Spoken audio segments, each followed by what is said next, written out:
What up, guys? What's up? It's Shani with Healing Elements, just to do a really quick, candid, happy Memorial Day 2023 pick a card reading. So, as you saw and can see on the thumbnail, there are three piles: one, two, and three. We'll begin with number one. It's a little alien, right? Area 51 looking green little man. These cards are some of my favorites, oldie but goodie deck, and it is celestial themed, meaning we have planets that will be on the card, like so, and also in a sign. So on the bottom of the deck, we have Mars and Aries, impulsiveness. So perhaps if you picked card pile number one, you are feeling restless or impulsive, wanting to move before thinking, that type of rush to action before sitting and taking the time to think it out. Because sometimes the benefit of the Aries energy and Mars energy is to be so assertive as to not have any overthinking take place that prevents them, or that energy represents, you know, not having anything stifle you. It is rushing ahead toward the goal with vengeance without having any second thoughts to get anxious or overthink, once again, the problems that could be in your way. So, this energy of impulsiveness means perhaps, to place balance in the decisions that you make, weighing them, out rather than acting, jumping before you think. If you happen to be listening to this on Memorial Day weekend, of course, be safe. And as we get started, we'll go ahead and take a look again what's on the bottom of the deck. So this one is Saturn in Cancer, charity.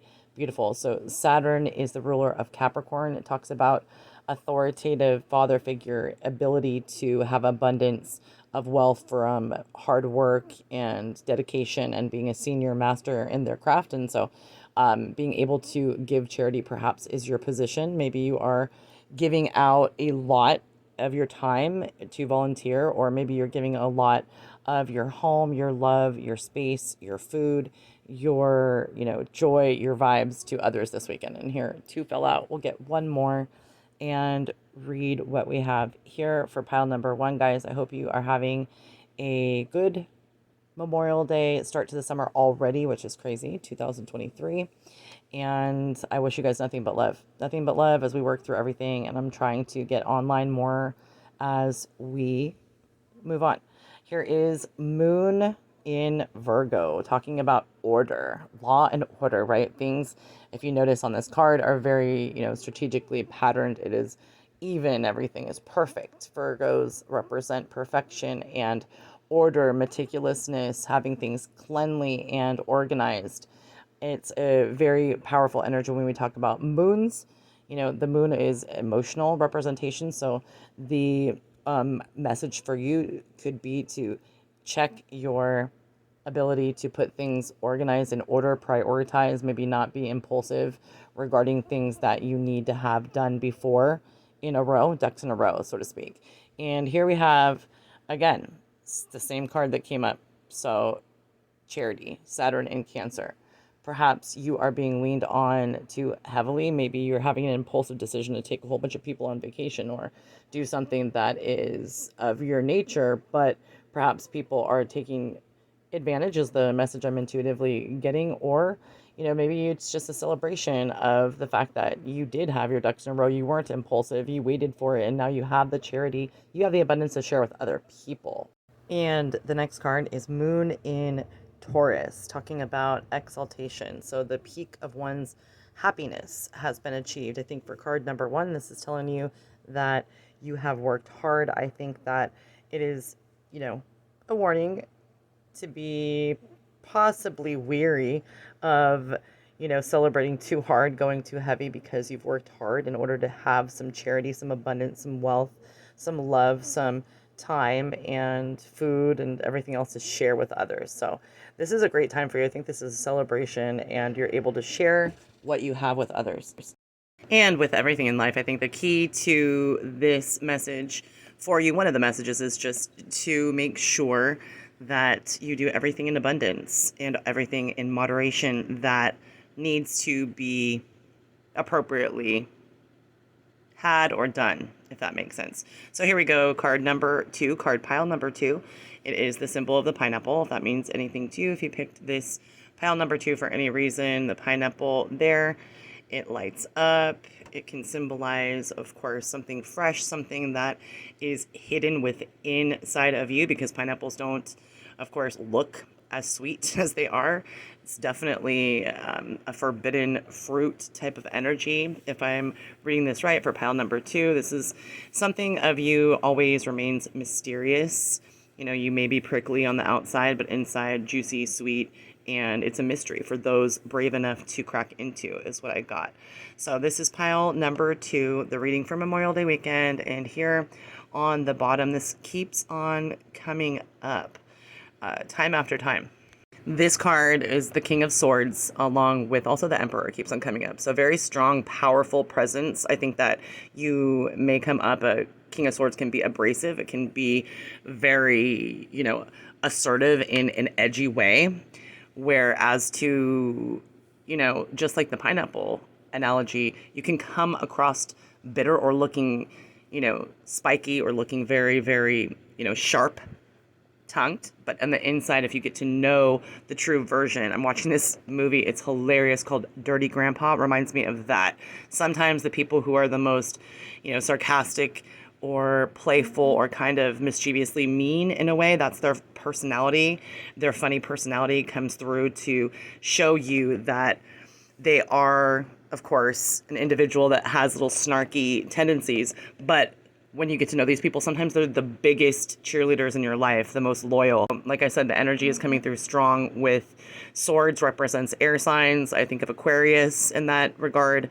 And the Emperor is like an Aries energy, very, very strong and assertive. You know what you want. So people may take you the wrong way. 4 of Swords come up. So a lot of air sign energy, Aquarius, Gemini, and Libra, talking about looking at things perhaps that you have gone through that are hurtful, that have been abrasively destructive to you, perhaps caused wounds. You're laying in a pattern of sometimes woe is me. Sometimes it is just that you're hurt.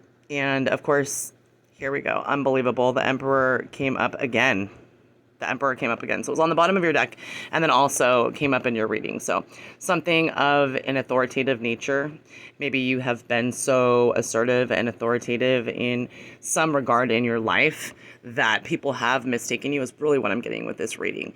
And I think that this is you right here in Gemini season. This is the Lovers card. The major arcana of the Lovers symbolizes the sign of Gemini, or harmony, relationship, companionship, commitment to another cause, human being, relationship. So somebody right now, I think, can see through the prickly pear, see through the prickly outside of the pineapple, right? That's your message. I think that if you've been getting shade or shit, it is just that. It is just judgmental perception, and perceptions are going to be different everywhere.